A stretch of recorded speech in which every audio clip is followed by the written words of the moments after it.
Hey guys, it's Vaughn, and in today's Autism Mom Update, I want to share with you some of Anne's milestones as a 4-year-old on the spectrum. But before we do, I wanted to share something with you guys. I recently learned about a company called Popcorn for the People, which is a nonprofit that was established to create meaningful employment for individuals with autism and other disabilities. The fact of the matter is there is an 80% unemployment rate in the autism community. Meanwhile, 1 in 54 children in the United States have autism. And the easiest way to get involved and support is to enjoy some of this delicious popcorn. You can visit popcornforthepeople.com to make a purchase, and by purchasing you are directly supporting this mission and helping to create new opportunities. And this is not a sponsored content piece. I was just super excited to learn about this not-for-profit and wanted to share the great news with you all. And special thanks to Popcorn for the People for gifting us this delicious popcorn. If you're new here, welcome. I'm glad you're here. I'm an autism mom, and my daughter Anne was diagnosed with ASD when she was 18 months. That was her official diagnosis. And I'm a YouTube blogger, right? But I like to insert my sort of experience and journey as an autism mom because I am a first-time mom and I'm a first-time special needs mom. So I started sharing my experience on YouTube here to connect with other women out there going through the same thing. I try to post autism mom updates often, sometimes once a month, to share resources and information, also to learn and to gain. So I've been building this kind of autism mom community here on my platform for about a little over a year now. So it's been great, and if you're new, I definitely want to welcome you. Make sure that you subscribe if you like what you see today, and let's get into today's video. So today I want to update you guys on some progress with Anne. So if you didn't watch my last autism mom video, I will link it for you. I'll also just link the playlist down in the description box. Because it is somewhat of a journey, every video kind of moves forward from the last. So definitely check out previous videos if you'd like to kind of get caught up on where we are and where we've been. But today I want to talk to you guys about Anne's dentist visit because we actually just got back from there. She's not here right now though, you guys. She's at her therapy program. She's in a full-time ABA program where they cover behavior, occupational therapy, speech therapy, and all that good stuff. So I'll be picking her up very shortly, but I want to fill you guys in on her dentist visit. I want to update you on her potty training journey, talk a little bit about how she's adjusting to her new playroom, which is where I'm sitting right now, and give you guys maybe what you can consider some tips for traveling out of the country and leaving your special needs child behind. So we're gonna touch a little bit on that. So first of all, okay, her dentist visit today went great. You guys, she goes to Chicago Kids Pediatric Dentistry. They are located in, I wanna say Palos Hills, that kind of area. That place was a referral from Anne's pediatrician, all right, because they have a capacity for special needs kids on all levels, right? So it's not just for autism. There are all different kinds of needs that they cater to, and I really love going there, you guys. The dental hygienists are so good. They're so understanding, they get it, and her dentist is such a sophisticated dude. I really like him, and every time we go, I feel confident and empowered to really walk with my daughter when it comes to dental hygiene, and really just eases my fears and anxiety. So I really love that place. So if you are looking for a dentist for your special needs child and you are in the Chicago Southland, I would highly recommend Chicago Kids. Whenever me and Anne have her dentist visit, I'm always going straight to Walmart to get stuff that was recommended to me by her dental hygienist or her dentist himself. So I want to show you guys what I got. Oh, first let me show you all her little Chicago Kids take-home bag. They always give her this for each of her 6-month checkups. It just comes with some floss, toothpaste, and a new toothbrush. We usually use these for like if we travel, because Anne uses an electronic toothbrush now to kind of help her become more comfortable with her dentist visits, and it's been working like a charm. So when we do go for those visits, those vibrations don't feel as odd to her. So today she really showed me that it's working. She was so comfortable. She did really good today. Still not good enough to be able to get her x-rays done. We've been putting those off for about a year now because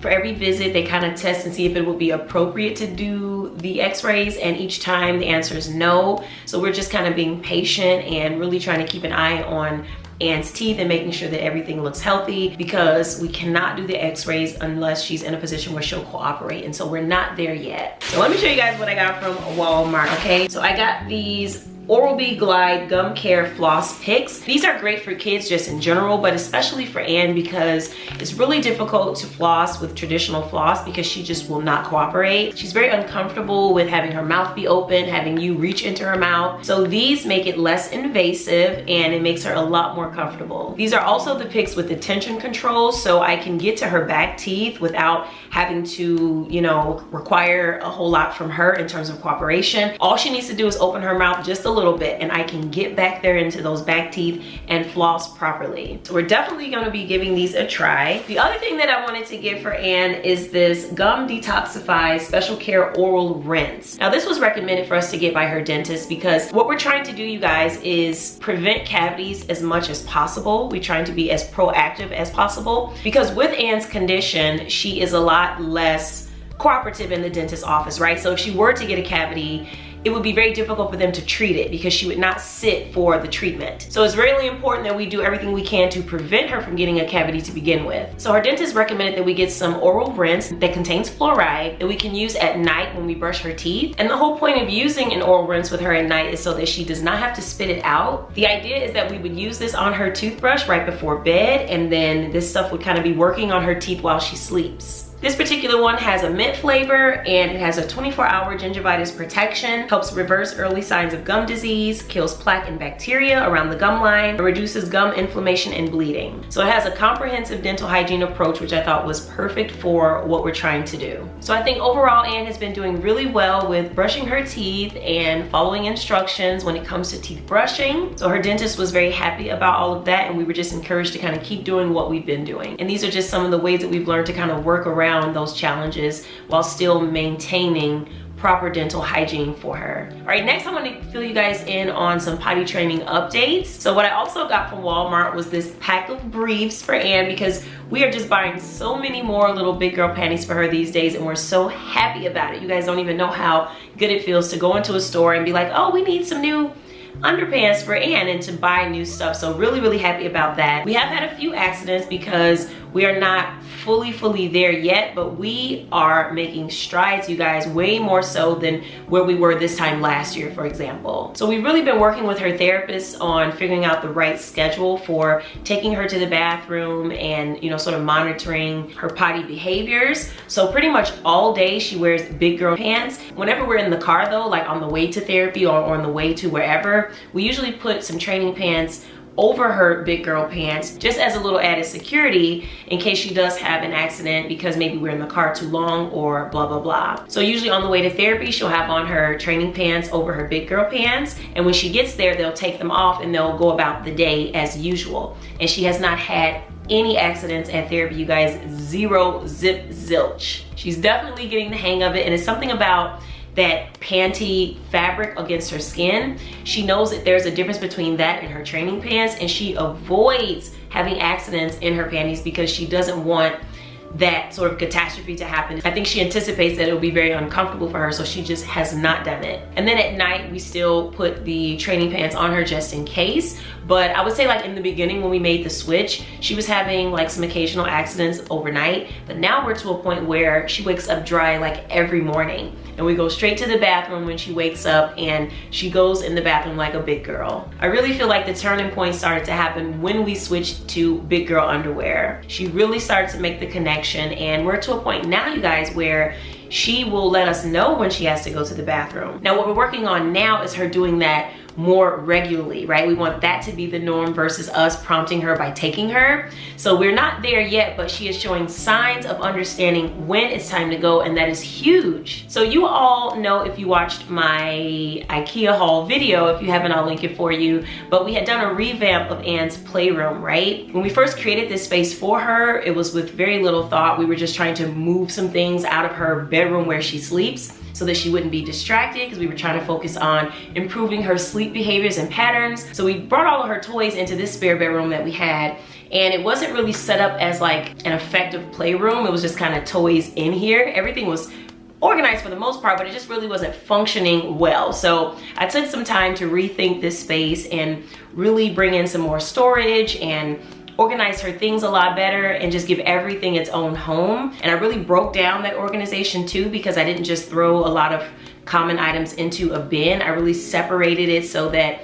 every single activity has its own bin, and I love the results, you guys. It actually looks a lot nicer in here, but also I feel like Ann is navigating this room a lot better because she's starting to understand where things are. I feel like it has brought a sense of calmness to her, and she's a lot more intentional about putting her toys back. So I love that. A lot of you guys had made suggestions about labeling her bins, and they're great suggestions. I think I saw that someone had recommended putting pictures on the bins instead of words, right? So if there's a bin with blocks, instead of writing blocks, just putting a picture of blocks. That is a great idea. I forgot who said it, but whoever said it, shout out to you, because that's a wonderful idea and it's very consistent with what she's already learning with her PECS system. If you guys are not familiar with PECS, I'll put a description right here on the screen so you can check that out. But the only reason that I haven't done that, all right, to be honest, is because we tried to do the label system last time and Ann destroyed every label that we had, all right? She felt like it was something to play with. It was so fun to her. She was almost distracted by the label more so than the toys that were in the bin. So it didn't really work out as we had hoped. But with this process, as you guys know, if you are a special needs mom, a lot of progress is made through repetition, right? You can't just try something one time, abandon the idea, and then that's it. You have to constantly try to introduce and reintroduce, revisit different strategies. That's the only way that it's really going to stick. And I feel like sometimes that repetition with the children, they'll see that and then it'll help them to grasp it even more so. So even though the labels didn't work before, we are definitely gonna try them again. And I'm definitely going to go with that picture idea because it's really good. All right, and finally, I wanted to talk with you guys quickly about traveling and trying to have a good time away from your kids when you have kids that are special needs. So in our case, we are planning to take a vacation coming up very soon. And there was a lot of stress and anxiety around, you know, planning for childcare for Ann, especially when it's a situation where it needs to be like an overnight care type of thing. And you guys know if you have children who are special needs that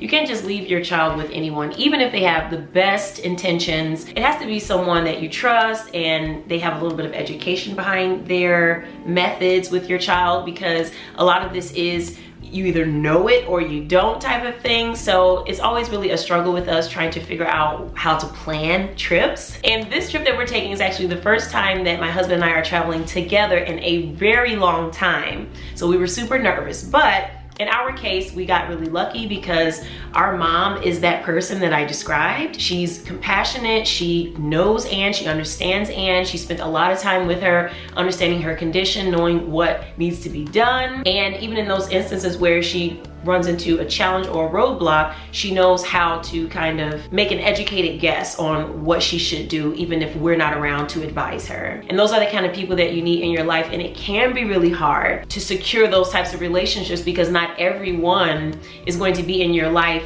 to that degree with your child and like knowing them in that way. So it is important to try and establish those types of connections, but I know it can be a challenge. But even with my mom, knowing everything that she knows about Ann and how to care for her properly, I still want to arm her with everything that she needs so that her experience is not super stressed or filled with anxiety. So I'm going to be creating a list for her, similar to what we used to do when Ann had a nanny. I would have a list of food items, activity ideas, different things to really just kind of guide their time together so that she's not spending all of her time worrying and stressing and trying to figure things out. So I am going to be creating that list because I know Ann is a finicky eater. She's very, very picky, and sometimes you can offer her something that you think she'll like, right? Something that she may have liked before, but not today. So I want to be able to give her some backup plan ideas for troubleshooting, so to speak, the things that will satisfy Ann so that she's not super stressed. Because what we're not gonna do is not travel and enjoy life because we have children on the spectrum or in the special needs category. We're not gonna do that because we can't be everything that they need us to be if we don't have those moments where we can recharge and just enjoy life and have those kind of breaks. I don't want special needs parents to feel guilt when they feel like they need to get away, because that's everything that's worth having is worth working for, and everything that you work for, you need to be able to recharge and be the best person you can be as you approach that work, right? And being a special needs parent is tough. It's very rewarding, but it is also tough. So we're really looking forward to this little break. We do plan on having a great time. We hope so. And I'm so glad that my mom is able to be with Ann for that time while we're away. I've also made some adjustments to her therapy schedule in order to accommodate us being away. So I'm trying to work with her BCBA now on having some in-home therapy sessions so that my mom doesn't have to go and drop her off and kind of figure out this kind of new schedule that'll be very new for her. So I was trying to make it a lot easier. So we are working with the therapy center in order to have some in-home sessions, which will be very helpful. And let me show you guys something that I got for my mom from Walmart. I saw this and I was like, this is perfect. This is perfect. Grandma life is the best life, honey. I know she will agree. I can't wait to give her this. She's going to love it. So I got her this cute little sweatshirt that she can wear while she's here with Ann while we're away. I also plan on having like a little mini training session with my mom, just kind of walking through the house and showing her kind of how things flow, where everything is, you know, what all she needs to know. You can't assume what people know, and you also don't want to put yourself or that person in a position where people are feeling unsure or uneasy, or them needing to call you. You know, that just brings stress into the situation. So I'm trying to make everything flow as smoothly as possible. So we are doing everything we can to prepare her so that she has a good understanding of how Ann operates up in here, because Ann is the queen, okay? This is her house. We are just living in here, girls. So I just want to make sure we are as organized as possible and everything's understood. So yeah, being as prepared as possible for things like vacations and having time away is going to be key. So I'm really glad that we got the room, the playroom all set up. So Ann has somewhere to go so she can play. And then my mom will be able to have her moments to herself. So it's going to be great. I can't wait. So that is it for today's Autism Mom update vlog. I hope you guys did enjoy. I hope it was helpful and informative. I like to try to do these videos every month, so definitely subscribe and stay tuned for my next one. And if you have a moment, definitely check out my Autism Mom vlog playlist so that you can get caught up on what our journey has kind of been. And I will talk to you guys in my next one. Bye.